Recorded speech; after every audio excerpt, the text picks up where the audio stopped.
Nothing says date night like your wife starring on Amateur Hour with another man while you're fixing a carburetor at midnight. The FaceTime call came through on Maya's old iPad, the one she thought she'd hidden in the garage. I'd been elbow deep in my Mustang's engine when the chime echoed off the concrete walls. The screen lit up with Trevor Hale's smug face, all perfect teeth and gym-sculpted jaw. "Hey, beautiful," he purred to someone off camera. "Show me what you learned in that yoga class."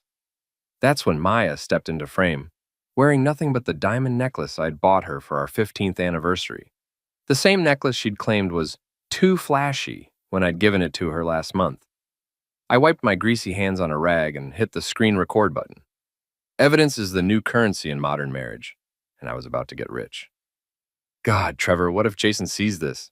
Maya giggled, doing things I hadn't seen her do since our honeymoon. "Relax, babe. Your husband's probably passed out on the couch with a beer gut and ESPN highlights. Besides, real men don't snoop through their wives' devices." Wrong on both counts, pretty boy. I watched for another 5 minutes, my hands steady despite the rage building in my chest. Maya performed like she was auditioning for something, and Trevor directed her with the confidence of a man who'd never been punched in the face by a former Army Ranger. When they finished their little show, I saved the video to 3 different cloud accounts and made 2 backup copies on encrypted drives.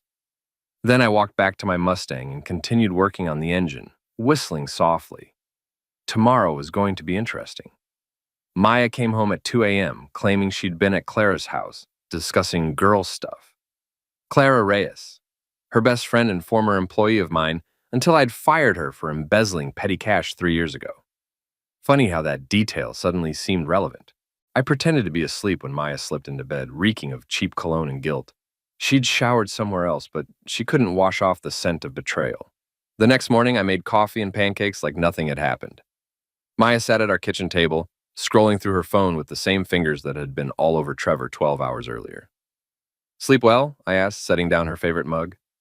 "Like a baby," she lied, not looking up. Claire and I talked until almost midnight about her divorce proceedings. Fascinating. Pass the syrup. Our daughter Alex bounced into the kitchen, 17 years old and convinced she knew everything about everything. She had Maya's dark hair and my stubborn streak, a combination that made her dangerous at breakfast conversations. "Dad, can I borrow $50 for the movies tonight?" "Ask your mother. She's the one with the high-paying job." Maya shot me a look over her coffee cup. "Jason's just bitter because I make more money than him." "I'm not bitter about your success, honey. I'm proud of how hard you work. All those late nights at the office, weekend conferences, evening training sessions." I let the words hang in the air like smoke. Alex grabbed the money from Maya's purse and headed for the door. "You two are weird. Most couples fight about normal stuff." If only she knew. After Alex left for school and Maya departed for her law firm, I opened her laptop. She'd never changed the password from our anniversary date, which struck me as either sentimental or stupid, probably both. Her email was a goldmine of infidelity, lunch dates disguised as client meetings, weekend getaways labeled as legal conferences, a paper trail of lies stretching back 4 months, each one more elaborate than the last. But the real treasure was in her calendar app. Every Tuesday and Thursday, personal training with Trevor, bring workout gear. Last Thursday's entry included a note, "Remember the new toys from that shop downtown." I screenshot everything, organized it into folders, and uploaded it all to a secure server.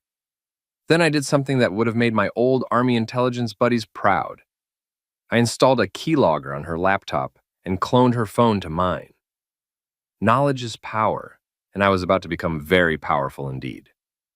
Trevor Hale lived in Sunset Gardens, which was neither sunset-themed nor garden-adjacent. It was a collection of beige apartment buildings surrounding a kidney-shaped pool that hadn't been cleaned since the Clinton administration. I'd spent 3 days learning his routine: Tuesday and Thursday afternoons with Maya, Monday nights at O'Malley's bar playing pool, Wednesday evenings at the community college teaching a cryptocurrency investment class to suckers who thought Bitcoin was still the future. Friday afternoon, I knocked on his door wearing my old Army dress uniform and carrying a prop tool I'd bought at a costume shop. The Magnum looked real enough to make an impression, especially to a civilian who'd probably never seen actual military hardware. Trevor answered in silk boxers and a tank top, probably expecting Maya for another training session. Jason Ford, I said, pushing past him into the apartment. Maya's husband. We need to talk. The color drained from his face like water from a broken sink. Look, man, I don't know what you think is happening, but nothing. I pulled out the prop tool and set it on his coffee table between a stack of fitness magazines and an empty protein shake container. Sit down, Trevor. We're going to have a conversation about respect. He sat. Hard. That's a beautiful piece, I said, nodding toward the fake magnum. Military issue. I carried one just like it in the Middle East. You know what we used to do with our tools at the end of each day? Trevor shook his head, his eyes locked on the tool. We cleaned them, polished them until they gleamed. It's a ritual, really. Shows respect for the tool that keeps you alive. I picked up the prop tool and held it out to him. I think you should polish this one, Trevor. Show some respect. I don't understand. Sure you do. You've been playing with my wife like she's your personal toy. Now you get to play with mine. I pulled out my phone and started recording. Polish it, Trevor. Use that mouth that's been whispering sweet lies to Maya. What happened next would have made excellent blackmail material if I'd been that kind of person. Instead, I just wanted to watch a smug gym trainer when I realized he wasn't the alpha male he pretended to be. When Trevor finished his humiliating talent, I put the prop tool away and sat across from him. Here's what's going to happen, I said, pulling out a manila envelope. Maya's going to sign these separation papers. She's going to transfer her half of the house to me. And you're going to disappear from our lives like a bad dream. You can't make us... I slapped him. Not hard enough to cause permanent damage, but firm enough to get his attention. Trevor's head snapped to the side, and when he looked back at me, there were tears in his eyes. I just did, I said. Maya will be here in 20 minutes for your usual Thursday appointment.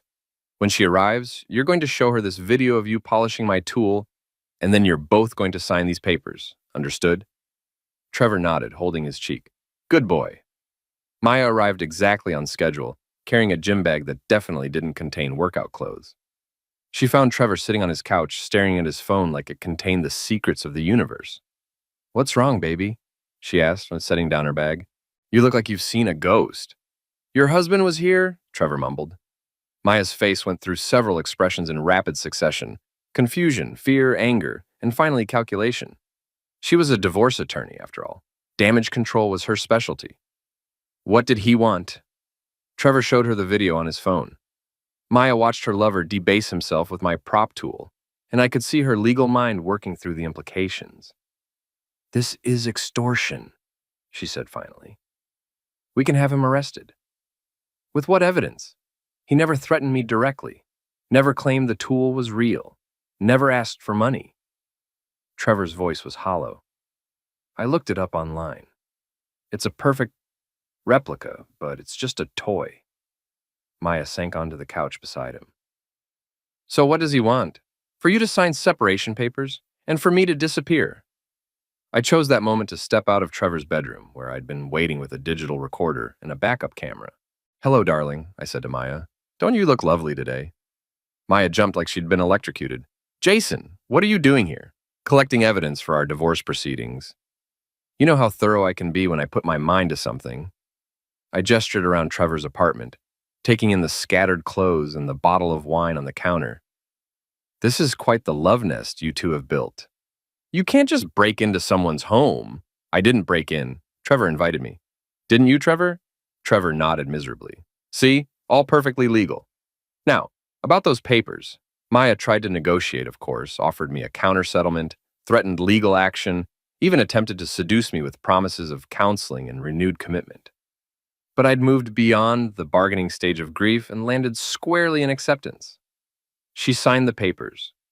Trevor signed a statement admitting to the affair and agreeing to cease all contact with my family. I got everything on video, with timestamps and GPS coordinates.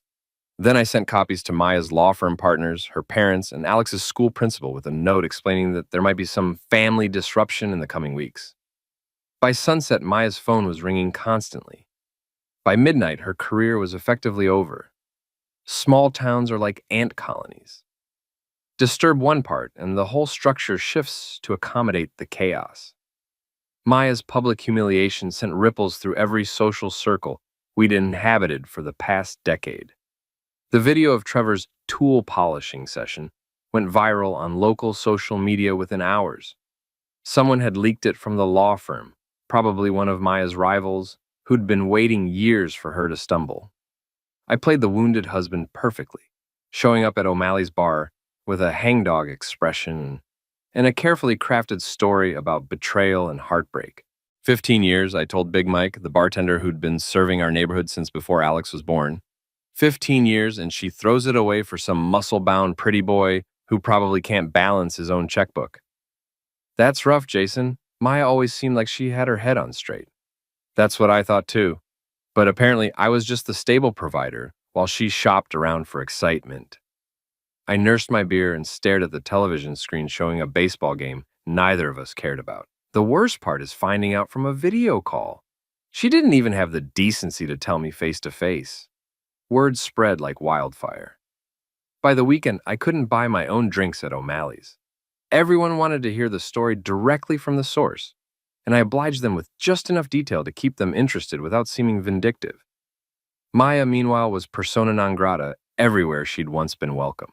The country club revoked her membership. Her yoga instructor asked her to find a new studio. Even the grocery store clerks treated her with barely concealed disgust. Alex took her mother's side initially, which I'd expected. Teenage girls always think they understand love better than their parents. Mom made a mistake, she announced over dinner on Sunday. But that doesn't mean you have to destroy her entire life. I didn't destroy anything, sweetheart. I just revealed what was already there. Your mother made her choices. You're being vindictive and cruel. I'm being honest. There's a difference. Our younger daughter, Lily, was 12 and still believed in fairy tale endings. She kept asking when Mommy was coming home, not understanding that some stories don't have happy conclusions. Daddy, are you and Mommy getting divorced like Emma's parents? Probably, baby girl, but that doesn't change how much we both love you. Will I have to choose sides like Emma did? No, you'll always be my daughter, no matter what happens between your mother and me. Maya was staying at Claire's house, which struck me as poetic justice. The woman who'd helped orchestrate my humiliation was now harboring the consequences. Clara Reyes had always been a problem. Even when she'd worked for my security consulting business, she'd been ambitious beyond her abilities and resentful of anyone who achieved what she couldn't. I'd fired her for stealing petty cash, but the real issue had been her attitude. Clara believed the world owed her something, and she'd never forgiven me for failing to deliver on her expectations. Now she was Maya's closest confidant, offering comfort and advice during the most vulnerable period of my wife's life. It was like watching a spider comfort a fly. I decided to dig deeper into Clara's involvement in Maya's affair. Using my old security contacts, I ran background checks, financial analyses, and digital forensics on both women.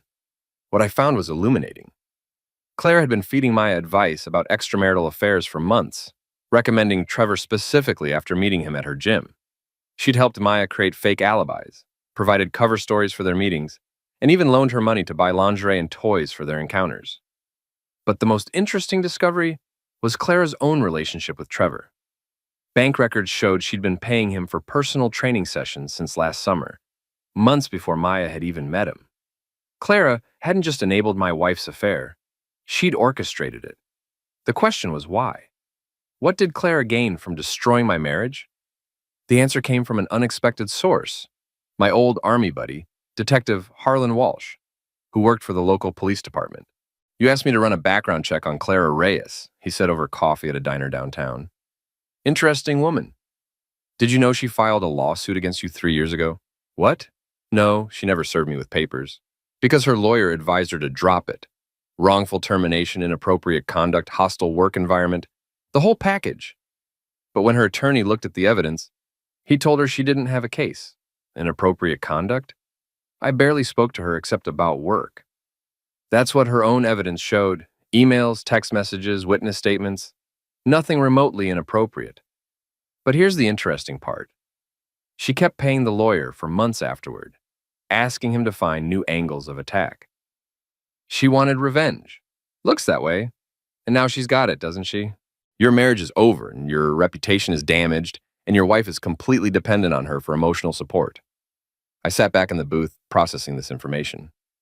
Clara had played a longer game than I'd realized, using Maya as a tool against me while positioning herself as the savior. There's more, Harlan continued. I did some digging into her finances. Clara's been living beyond her means for years. Credit card debt, late mortgage payments, the works. But suddenly, 3 months ago, she paid off everything, clean slate. Where did the money come from? That's the million-dollar question. No new job, no inheritance, no lottery winnings. Just a sudden influx of cash that solved all her problems. I thought about Maya's recent business trips and legal conferences. My wife made good money, but not enough to bankroll someone else's debt relief. Unless she'd been skimming from client accounts. Maya's law firm, Hartwell and Associates, specialized in high-asset divorce cases. Rich people splitting up expensive lives, with lawyers taking their percentage of the misery. Maya had access to client trust accounts, escrow funds, and settlement money. Hundreds of thousands of dollars flowed through her hands every month, most of it belonging to people too distracted by their own drama to monitor every transaction. I spent a week building a case against her, using my security background to trace financial patterns and digital footprints. Maya had been careful, but not careful enough to fool someone who'd investigated insurgent funding networks in the Middle East. The embezzlement had started small, a few $100s here and there, always from accounts with large balances and distracted owners. But as her affair with Trevor intensified, so did her theft. Expensive dinners, hotel rooms, gifts, and eventually Clara's debt relief. Maya had stolen nearly $50,000 over 4 months, funneling it through a complex web of cash withdrawals, prepaid credit cards, and cryptocurrency exchanges.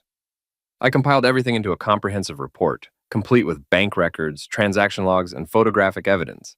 Then I made copies and prepared to deliver them to the appropriate authorities. But first, I wanted to confront Clara directly. I found her at the gym where she'd first introduced Maya to Trevor. She was on a treadmill, running nowhere at a steady pace, sweat beading on her forehead as she stared at a muted television screen. "Hello, Clara." She nearly fell off the machine. "Jason, you scared me." "Sorry about that. Can we talk?" Clara stepped off the treadmill and grabbed a towel. She was trying to look casual, but I could see the tension in her shoulders. "If this is about Maya, I don't think we should. It's about you, actually, and your interesting financial situation." The color drained from her face. "I don't know what you mean." "Sure you do. $50,000 in stolen money, funneled through my wife's client accounts to pay off your debts. That's federal fraud, Clara. Prison time." She sat down heavily on a nearby bench. "You can't prove anything." I pulled out my phone and showed her a photo of a bank deposit slip with her signature. "Actually, I can prove everything." Maya kept meticulous records, probably without realizing she was documenting her own crimes. "What do you want?" "The truth. Why did you do this to my family?" Clara stared at the floor for a long moment. When she looked up, her eyes were filled with tears and rage. "You destroyed my life," she said quietly. "I had a good job, a steady income, a future. Then you fired me over $200 in petty cash. You were stealing from me. I was broke. My husband had left, my car was repossessed, I was facing eviction. I took money I planned to pay back, and you destroyed me for it. So you decided to destroy my marriage in return." "I decided to show Maya who you really are, a controlling, vindictive man who ruins people's lives over minor mistakes." I sat down beside her on the bench. "And Trevor? Was he part of your plan from the beginning?" Clara nodded. "I hired him to seduce Maya, paid him $5,000 to pursue her, make her feel desired and appreciated. I thought she'd have a simple affair, you'd find out, and you'd divorce quietly. But it got complicated. Maya fell in love with him, really in love. She started talking about leaving you, building a new life, starting fresh. She needed money for that, and I helped her get it by stealing from her clients, by giving her the freedom to choose her own happiness." I stood up and looked down at Clara. She seemed smaller now, diminished by her own confession. "You didn't give her freedom," I said. "You gave her a noose, and now we're all going to hang." I rented a lakeside house, an hour outside of town. A secluded property with no neighbors and excellent cell phone reception. The kind of place where people could have loud conversations without worrying about eavesdroppers. Then I sent carefully worded invitations to Maya, Trevor, Clara, and Alex. A family intervention to discuss our future and resolve our differences like adults. Maya was suspicious, of course, but she was also desperate. Her career was over, her reputation was ruined, and her legal troubles were just beginning. She needed a way out, and I was offering what looked like a negotiation. Trevor came because Clara told him to. He'd become completely dependent on her guidance since our encounter at his apartment, following her instructions like a trained dog. Alex came because I asked her to, and despite everything, she still respected me enough to honor my requests. Clara came because she knew I had evidence that could send her to prison, and she wanted to find a way to neutralize the threat. They arrived separately on Saturday afternoon, each carrying their own agenda and expectations. I met them at the door with cold drinks and a warm smile. "Thank you all for coming," I said, leading them into the main room. "I know this situation has been difficult for everyone, but I think we can find a solution that works for all of us." The room was spacious and comfortable, with large windows overlooking the lake and hidden cameras recording everything from multiple angles. I'd learned the value of documentation during my military service, and I wasn't about to have this conversation without proof of what was said. Maya sat on the couch beside Alex, trying to project maternal authority despite her obvious nervousness. Trevor chose a chair near the door, probably planning his escape route. Clara positioned herself where she could see everyone, the puppet master maintaining visual control of her players. "Before we begin," I said, "I want everyone to understand that this conversation is being recorded for legal purposes. If anyone objects, they're free to leave." No one moved. "Good. Now, let's talk about the elephant in the room. Maya, you've been having an affair with Trevor for 4 months. Clara, you've been enabling and encouraging that affair as part of a revenge scheme against me. And all of you have been lying to Alex about what's really happening in our family." Alex looked confused. "What revenge scheme?" I pulled out a folder of documents and spread them across the coffee table: bank records, email printouts, photographs, and witness statements. "Clara hired Trevor to seduce your mother," I explained. "She paid him $5,000 to destroy our marriage because she blamed me for her financial problems." "That's not true," Clara protested. "It's all documented. Trevor, do you want to tell Alex how much Clara paid you, or should I?" Trevor stared at the floor. $5,000. But it wasn't like that. I really cared about Maya. "You cared about the money," I corrected. "And when that ran out, Maya started stealing from her clients to keep financing your relationship." Maya shot to her feet. "I never stole anything." I handed Alex a bank statement showing a $10,000 withdrawal from a client trust account. "This is from the Henderson divorce case. Mrs. Henderson's settlement money, withdrawn by your mother and deposited into a cryptocurrency account." Alex studied the document, her face growing pale. "Mom, is this real?" Maya sat back down heavily. "It's complicated, sweetheart. I was going to pay it back." "With what money? Your law license is suspended, your bank accounts are frozen, and your boyfriend here can't afford his own rent." Trevor finally looked up. "Maya, you told me that money was yours. I was protecting you. I didn't want you to worry about finances. You were committing felonies," I said. "Federal crimes that carry prison sentences. All of you were accessories to fraud, embezzlement, and conspiracy." The room fell silent, except for the sound of Alex crying softly. "But here's the good news," I continued. "I'm prepared to make this all go away." "What do you want?" Maya asked. "Full custody of both girls, the house, the cars, and all joint assets. Your written confession to the embezzlement, with a commitment to make full restitution.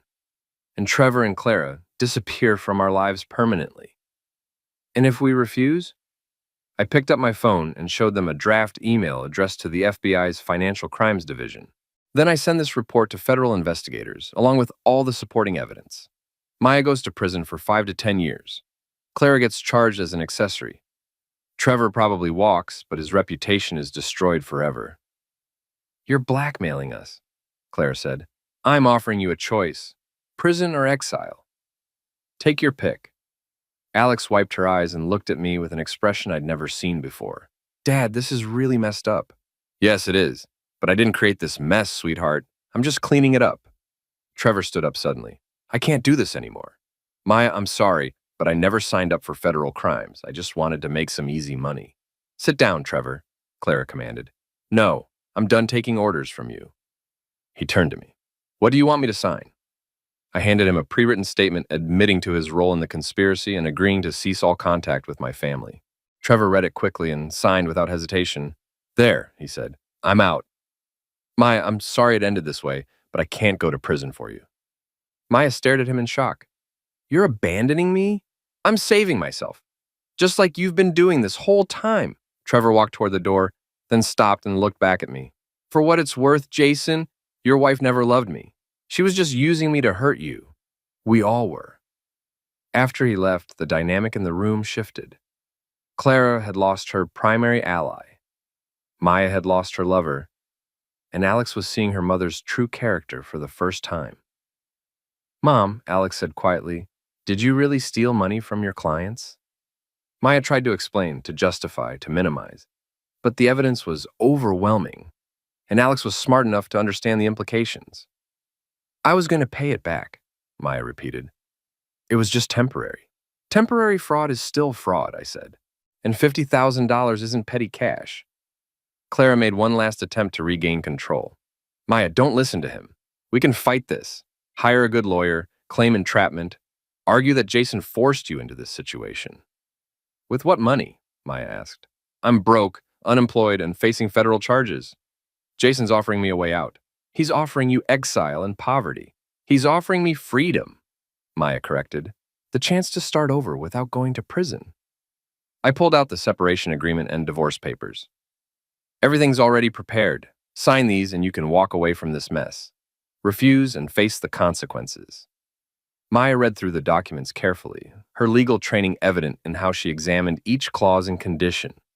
She was losing everything, but she was avoiding something much worse. What about the girls? She asked.